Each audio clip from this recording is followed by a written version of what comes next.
I was still in my wedding dress when I got the email saying I was fired. No explanation. Just one cold line from the CEO's son, "Consider it my gift to you." I stood frozen in the middle of the reception hall, my phone shaking in my hand while everyone else kept dancing, laughing, completely unaware that my entire world had just collapsed. Like, share, and subscribe if you believe no one should be treated like this. What happened next will shock you. Everyone always said I was too nice. That's probably why I let Dylan, my boss's arrogant son, walk all over me at work for years. He'd take credit for my ideas, belittle me in meetings, and still flash that smug smile like he owned the place. And technically, he did. He was the heir to the company, while I was just Stella from admin, the girl no one really noticed, but what no one knew was that I noticed everything. I never told anyone about the late nights I spent building my own freelance platform after work. I didn't brag about the tech startup I was secretly developing with a few friends from college. And I definitely didn't tell anyone that my side hustle had just secured its first six-figure investment. The same day I was getting married. I had it all planned. One last month at the company, then I'd resign on my terms and leave quietly. But Dylan didn't give me the chance. Just hours after I said I do, he sent that email. No notice. No reason. Just a power move. And I knew exactly why, because he found out. He somehow found out about my startup, and he was scared. He'd always mocked me for being just admin, but now he was threatened by the very girl he used to laugh at.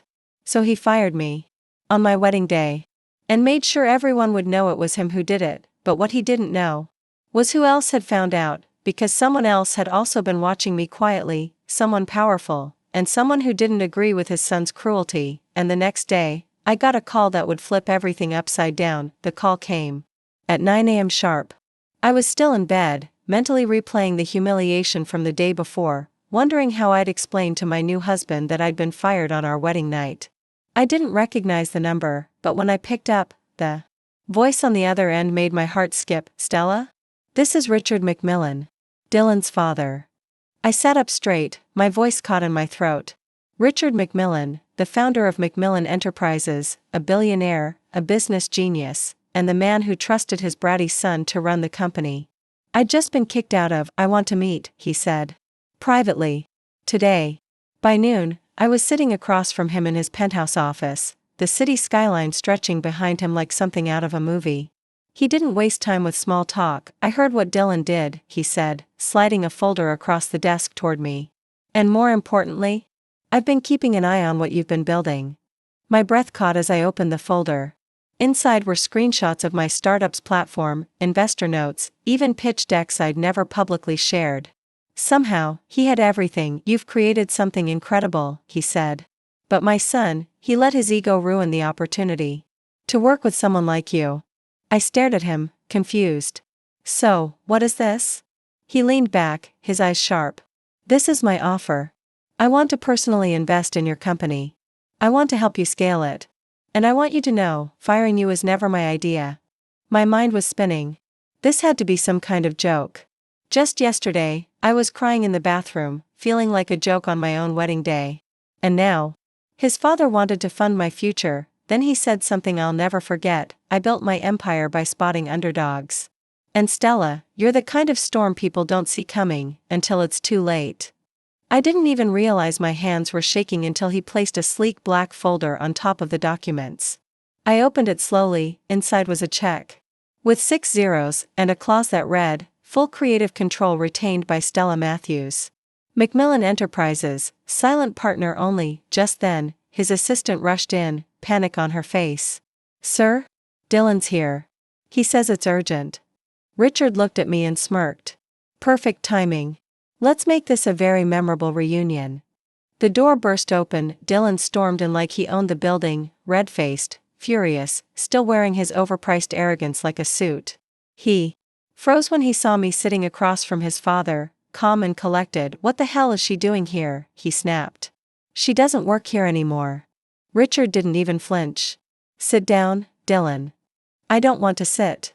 She's the reason our numbers are slipping.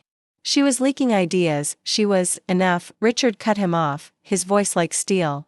"You fired her without consulting anyone. On her wedding day. And for what? Because you were threatened by her potential?" Dylan laughed bitterly. Threatened? Please. She was an assistant, Dad. She booked coffee meetings and managed calendars. She built a tech startup behind your back that just landed a major investor, Richard interrupted. And that investor is me. The room fell silent. Dylan looked between us, blinking like he'd misheard. I'm investing in Stella's company. Personally. And she's going to have full control. You're siding with her? Dylan's voice cracked. Over your own son? No, Richard said coldly. I'm siding with competence. With vision. Something you've consistently failed to show. Dylan's jaw clenched. You can't be serious. Oh, I'm very serious, Richard said, sliding the check folder toward me. And just so we're clear, Stella didn't steal any ideas. She built her success from scratch. Quietly. While you were too busy playing CEO to recognize real talent. Dylan turned to me, his voice dripping with fake charm. Stella, look. I was just trying to protect the company. If you had come to me first, you would have buried it, I said, my tone steady. Just like you tried to bury me. He opened his mouth, but Richard raised a hand. You're suspended, Dylan. Effective immediately. And you will not interfere with Stella's operations in any way. You're punishing me for her ambition? No, Richard said. I'm punishing you for your insecurity. Dylan looked like he was about to explode. This isn't over. Richard gave a calm, knowing smile. You're right. It's just beginning. As Dylan stormed out, slamming the door behind him, I sat there stunned. Not just by the chaos, but by the power shift that had just happened. I wasn't the underdog anymore. I wasn't the assistant who got fired on her wedding day. I was now the CEO of a startup backed by a billionaire. And the man who tried to humiliate me was about to watch me rise, but just when I thought the twists were done, Richard leaned forward again and said something that gave me chills. There's one more thing you need to know, Stella. About Dylan. And about why he really fired you. I leaned in, my stomach tight. Richard's eyes narrowed as he lowered his voice. Dylan didn't just fire you out of jealousy, he said. He found out something else. Something he didn't want getting out, and he thought getting rid of. You would bury it. My heart started pounding. What are you talking about? Richard slid a slim silver tablet across the desk. On the screen was a folder labeled Confidential, Internal Audit 2.0. 2 weeks ago, I ordered a silent audit, he explained. Our numbers were off. Very off. And not just from poor leadership, intentional tampering. He tapped the screen. Dylan's been siphoning funds. Hundreds of thousands. Disguised as project expenses. Your department was the only one that almost flagged it.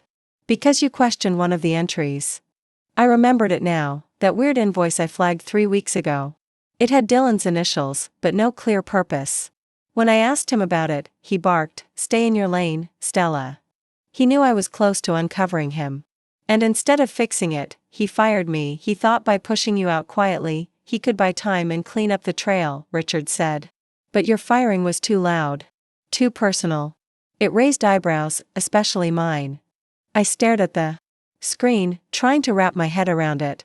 Dylan had stolen from his own father's company, and I'd been the threat he needed to silence. Now, Richard said, standing up, I'm giving you 2 choices. He walked to the window, staring out at the skyline. You can take my check, build your empire quietly, and leave Dylan to me. Or, he turned to me, his eyes sharp. You can stay close. Work with me. And together, we expose him publicly. I froze. The offer felt heavy. Power like this didn't just fall into your lap, especially for a girl who'd been laughed at, stepped on, and discarded like trash on her wedding day, but now, I had the chance to burn the man who tried to ruin me, and rise from the ashes. In front of everyone, I want in, I said. Richard smiled. Good. Because tomorrow, there's a board meeting. He handed me a key card. You're not just attending. You're speaking. And in that moment, I knew, Dylan's downfall wasn't coming quietly. It would be public, and I'd be the one holding the mic. The boardroom was ice cold, not from the AC, but from the tension hanging in the air. Every member of the Macmillan Enterprises board was seated. Suits. Stern faces. Whispers.